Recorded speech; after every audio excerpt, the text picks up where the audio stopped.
You are strong enough to deal with this. And so it's good that it's happened. It's not bad that it's happened. It's fortunate that it happened, and you don't want it to be easy. It's good that it's hard.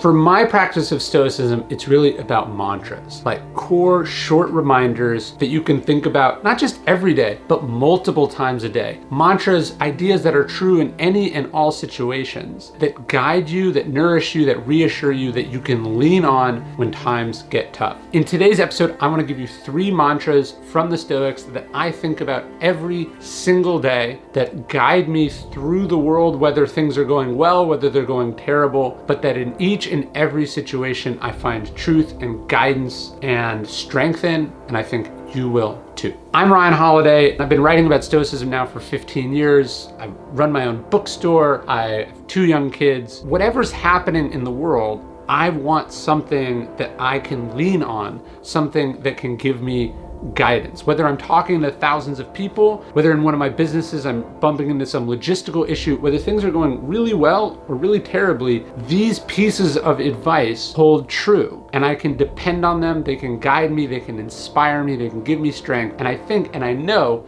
they will do the same for you.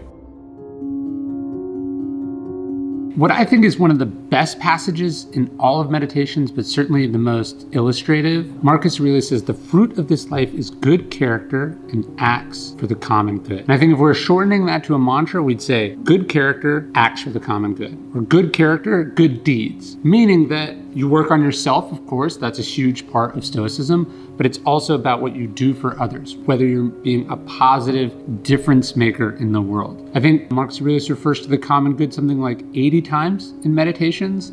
And so it's really important that we don't see Stoicism as this interior philosophy. It's about perfecting the self or working on the self so one can make a bigger difference in the world. So this mantra of good character, acts for the common good. You're working on yourself, but then how are you making a difference in the world? How are you making things better? How are you contributing? How are you being of service?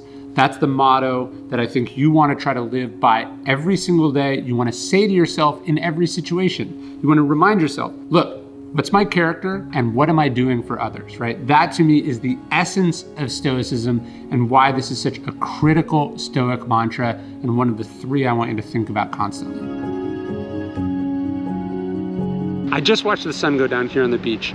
Every time you see the sunset, every time you see the sunrise, you should stop, as the Stoics do, and remind yourself, you will never see that again. You'll never see that specific sunrise or specific sunset again. That's part of it. But the other thing is that's one less that you will ever get in your life. The Stoics say it's not that death is in the future, but that we're dying every minute, every day. Every time we see the sunset, every time we get a haircut, every time we watch a few seconds tick on the clock, you have to remind yourself that it's time you will never get back. Time is not just our most precious resource, but it's ticking away. It is non-renewable. So the idea of Memento Mori for the Stoics was that time is fleeting. It is escaping us. It is killing us as we are killing time. Death is there in every sunset, every sunrise, no matter how beautiful. Remind yourself of that little bittersweet fact so you never take another one or another minute for granted. To me, the most powerful lesson in all of Seneca's writings, he says, don't think of death as something that's happening in the future that eventually will happen to you. He says, think of it as something that's happening right now. He said, we're dying every day, we're dying every minute. I'm looking here at this cemetery in New Orleans. Obviously, every single person in it died, right? And eventually death happened to them. But Seneca wants us to remember that death was happening to them always.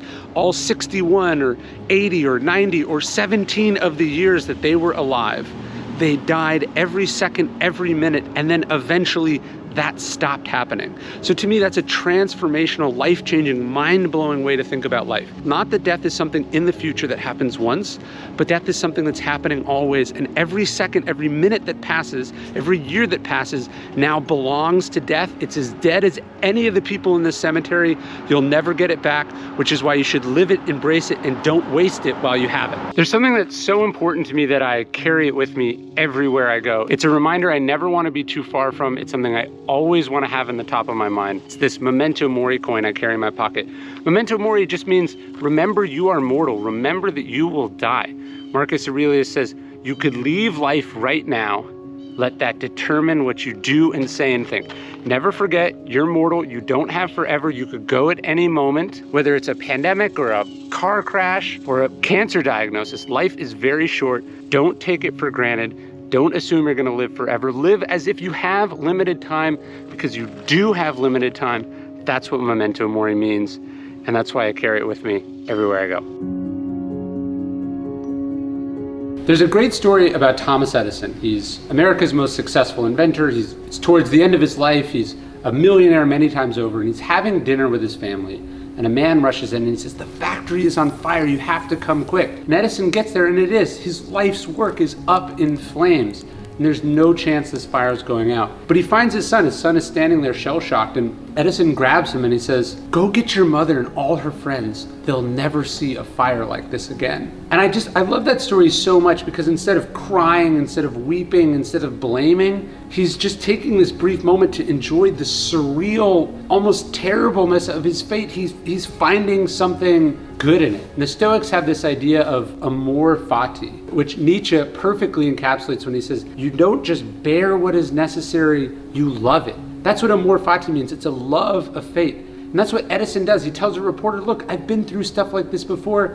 It prevents a man from being bored." And he throws his life into rebuilding after this. He takes a loan from Henry Ford, and he's back up and running within 6 weeks, and then within 6 months. So the idea is stuff is gonna happen, and it can break your heart, it can break your spirit, or you can say, go get your mother and all her friends, will never see a fire like this again, and you can love it and embrace it and turn it into the greatest thing that ever happened to you. It's good that it's hard, because if it wasn't hard, if it was easy, if there were never any obstacles, if everyone got exactly what they wanted all the time, everyone would do it. They would do what you are doing, and there'd be a whole lot more competition. When Marcus Aurelius says, no, it's not unfortunate that this happened, it's fortunate that it happened to me, this is what he's talking about. Everyone else would have been knocked over by it. They would have been deterred by it. They would have been discouraged by it.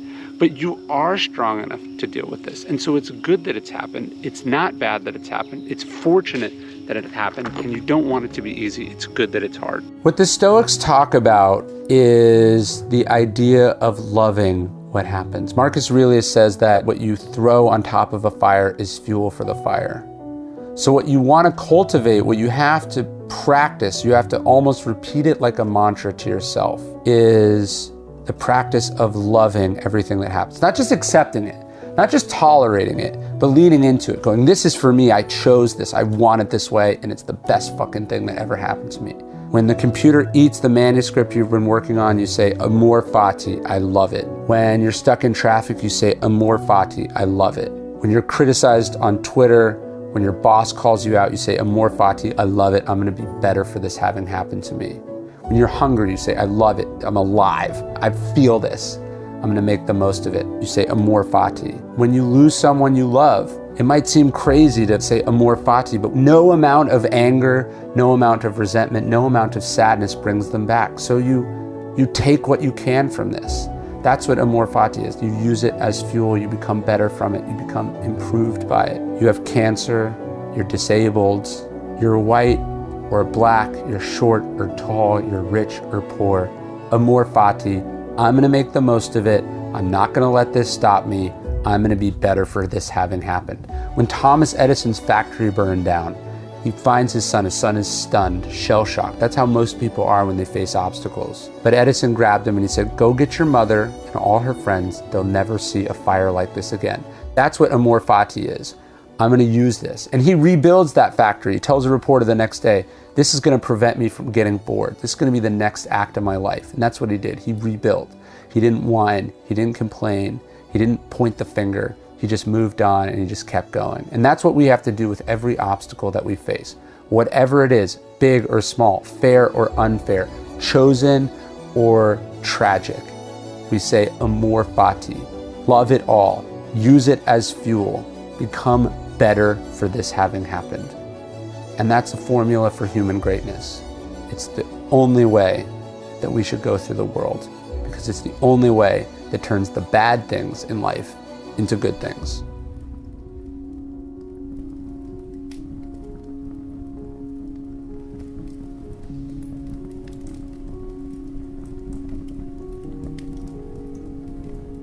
If you want to learn more about Stoic philosophy totally for free, you can sign up for our daily Stoic email. It's one free email every morning, the best of Stoic wisdom, dailystoic.com/email.